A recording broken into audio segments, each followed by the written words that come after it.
Hello friend, welcome back to my channel. আশা করি তোমরা সবাই ভালো আছো। তো দেখো, আমি চলে এসেছি আজকে বিহারীনাথ মন্দিরে। এই বিহারীনাথ মন্দিরের সন্ধেবেলায় যে আরতি হয়, সেই আরতি কিভাবে হয় তোমাদেরকে আজকে দেখাবো আমি এই ভিডিওর মাধ্যমে। তো সাথে থাকো, আমার দেখতে থাকো আর সম্পূর্ণ ভিডিও দেখো। আশা করি তোমাদের খুবই ভালো লাগবে। আর এই ভিডিও লাগলে লাইক কমেন্ট শেয়ার অবশ্যই করো। তো দেখো কিভাবে এই সন্ধে আরতি হয়। দেখো বন্ধুরা, আমি এখন মন্দিরের ভেতরে প্রবেশ করছি। দেখো, মন্দিরের ভেতরে যে চিত্র তোমরা দেখো। তো মন্দিরের ভেতরে যে সন্ধে বেলায় আরতির যে উপকরণ, সেই উপকরণ এখানে রেডি করছে। তো আসন পাতা আছে, পুরোহিত মশাই বসবে এখানে।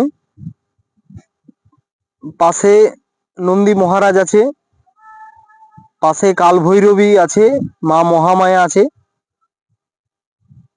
তো দেখো, এই সন্ধেবেলায় আরতির যে উপকরণ, ফুল, ফুল বেলপাত, বিভিন্ন ধরনের ফুল, পান,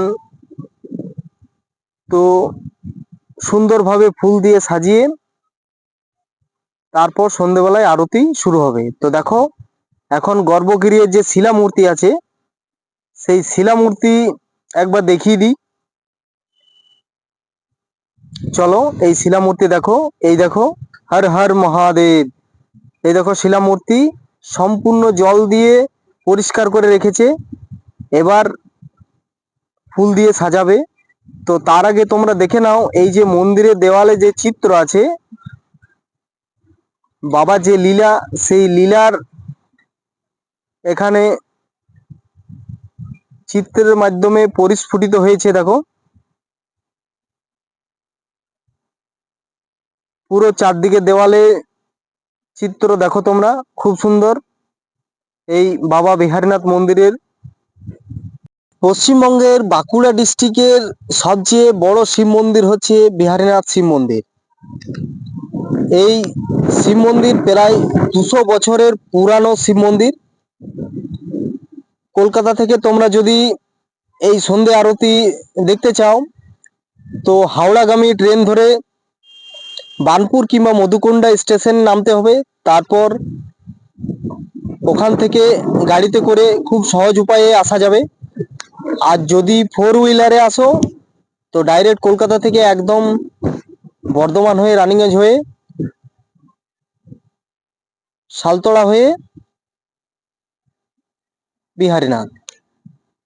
তো এই দেখো, বাবার এই যে শিলা মূর্তি দেখো, সুন্দরভাবে সাজিয়েছে। তিলক দেওয়ার পর তিলকের উপরে একটা বেলপাতা দিচ্ছে। বাবার প্রিয় খুব বেলপাতা। এই দেখো, সুন্দর গাঁদা ফুল দিয়ে বাবার একটা মালা তৈরি করেছে। দেখো, এই মালা পুরো রাউন্ড দিয়ে বাবাকে পরিয়ে দেবে। খুব সুন্দর দেখতে লাগছে এই শিলা মূর্তি বাবাকে। দেখো, অসাধারণ, খুব সুন্দর বাবাকে সাজিয়েছে বিভিন্ন ধরনের ফুল দিয়ে। তো তোমরা যারা দূর দূরান্ত থেকে বাবার মন্দিরে আসতে ইচ্ছুক বা আসার চেষ্টা করছো, বা বাবার সন্ধে আরতি দেখার ইচ্ছে হচ্ছে, তো বিহারীনাথ মন্দিরে সরকারি লজ আছে। সেই সরকারি লজেই সুন্দর টিপটাপ পরিবেশের মধ্যে পেয়ে যাবে। তো থাকা খাওয়া কোনোটাই অসুবিধা হবে না।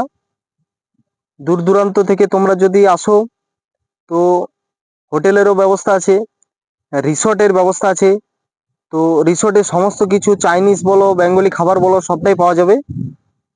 তোমরা এসো এখানে, বাবার আরতি দেখো।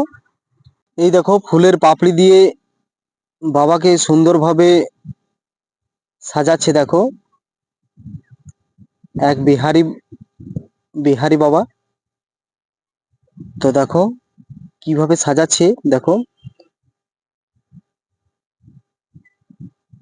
গাঁদা ফুল আছে, টগর ফুল আছে, বেলপাতা আছে, সমস্ত ধরনের ফুল আছে। তো এই ফুলের পাপড়ি দিয়ে বাবাকে সুন্দরভাবে সাজাচ্ছে। তো কিভাবে এই বাবার সন্ধে আরতি সম্পূর্ণ হয় না দেখলে তোমরা হয়তো বুঝতে পারবে না। সম্পূর্ণ ভিডিও দেখো, তোমাদের এই সন্ধে আরতি সম্বন্ধে যথেষ্ট জ্ঞান হবে বা জ্ঞান পাবে। তো দেখো, এরা ডুগডুগি আর করতাল বাজাচ্ছে বাবাকে জাগানোর জন্য। বাবার শিলামূর্তির পাশেই একটা কালভৈরবীর শিলামূর্তি আছে বা মা মহামায়ার শিলামূর্তি আছে। দেখো তোমরা, এই শিলামূর্তি সম্পূর্ণ পুরো সোনা দিয়ে সাজানো আছে। সোনার হার আছে, সোনার দুল আছে, সোনার বালা আছে, সোনার নাখের আছে, সুন্দরভাবে সাজিয়েছে। তো বাবাকে ফুলের পাপড়ি দিয়ে সাজানোর পর এবার বেল ফুল আছে। বেল ফুলগুলো ঠিক ছোট ছোট চেন করে আর বাবার পাশে পাশে পাশে পাশে দিয়ে দেবে। তো খুব সুন্দর দেখতে লাগবে। সম্পূর্ণ ভিডিও দেখো এই সন্ধে আরতির, খুবই ভালো লাগবে। তো এই দেখো, তোমাদেরকে একবার মাঝে আমি দেখাচ্ছি। দেখো তো কিভাবে সাজিয়েছে, দেখো বাবাকে, এই বাবার শিলামূর্তিকে সুন্দরভাবে সাজিয়েছে ফুলের পাপড়ি দিয়ে। এবার বেল ফুল দিয়ে সাজাবে, বেল ফুলের চেন দিয়ে সুন্দরভাবে সাজাবে। কয়েকটা বেল ফুল লাগে বা বেল ফুলের তলা লাগে। তো দেখো, এই দেখো কিভাবে সাজাচ্ছে, দেখো বেল ফুলের তলা দিয়ে।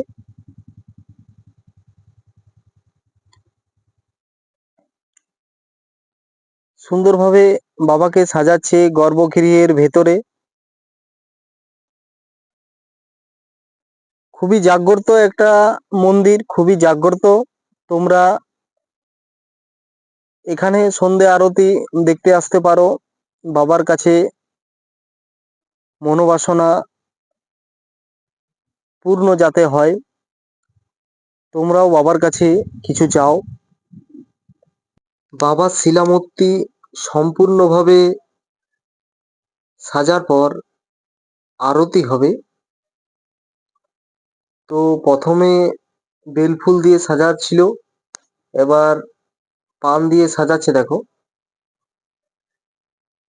যে যে উপকরণ তোমাদেরকে বলেছিলাম সেই সেই উপকরণ কিন্তু এখানে দেখাচ্ছে। তো দেখো, খুব সুন্দরভাবে পান দিয়ে সাজাচ্ছে। তো পুজোর সাথে সাথে বাবার নিত্য পুজো হয়। এই আরতির পাশাপাশি প্রতিদিন কিন্তু নিত্য পুজো হয় এই মন্দিরে। আর বাবার এই মূর্তি খুব সুন্দরভাবে সেজে উঠেছে। শেষে ফুলের পাপড়িগুলো সাজিয়ে দিচ্ছে। দেখো, বাবার এই যে গর্ভগৃহ, শিলামূর্তির যে গর্ভগৃহ খুব সুন্দরভাবে সাজাচ্ছে। পুরো বাবার সেজে উঠেছে। আরতি নেওয়ার পালা এবার। তো তার আগে সবাই তিলক নিয়ে নিচ্ছে। দেখো, মহাকালের যে তিলক, সেই তিলক কিন্তু সবাইকে দিয়ে দিচ্ছে যারা দূর দূরান্ত থেকে এসছে এই বাবার আরতি দর্শনে। তাদেরকে সবাইকে তিলক দিয়ে দিচ্ছে।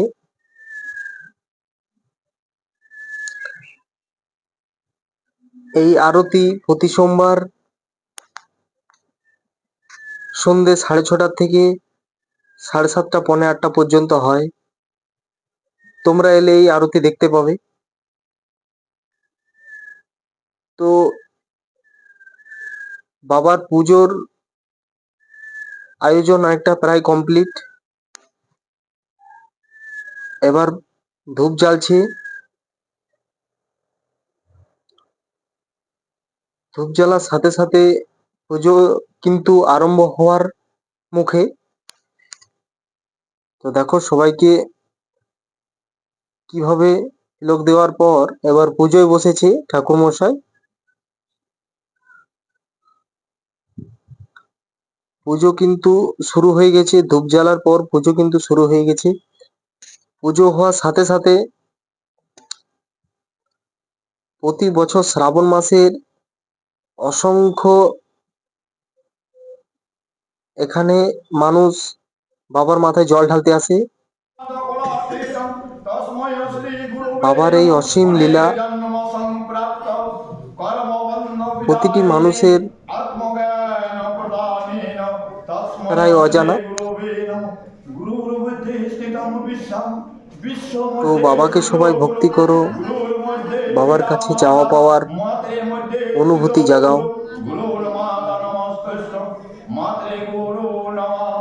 তো আরতির আগে পুরোহিত মশাই প্রণাম মন্ত্র দিয়ে পুজো করে নিচ্ছি।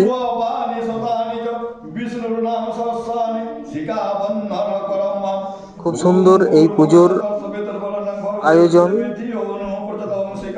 আমরা প্রায় 10 থেকে 12 কিলোমিটার দূর থেকে এসেছি এই আরতি দেখার জন্য। তো খুব সুন্দর এই আয়োজন। দেখো পাশে কাল ভৈরবী মন্দির আছে। এই দেখো আরতির জেলে দিয়েছে, এবার আরতি হবে। তোমরা দেখো সবাই কিভাবে বাবার এই আরতি হয়। ডুগডুগি, চামট আর করতাল দিয়ে বাবার এই আরতি দিয়ে বাবাকে জাগানো হচ্ছে। দেখো তো এই বাবার আরতি মুহূর্ত কিন্তু খুবই সুন্দর, দেখে খুবই মনোমুগ্ধকর। এই আরতি দেখে কিন্তু খুবই ভালো লাগছে। তো আরতি হওয়ার পরেও কিন্তু সামান্যটুকু পুজো বাকি। তার আগে তোমাদেরকে দেখিয়ে দিই বাবার এই শিলামূর্তির যে রূপ, খুব সুন্দর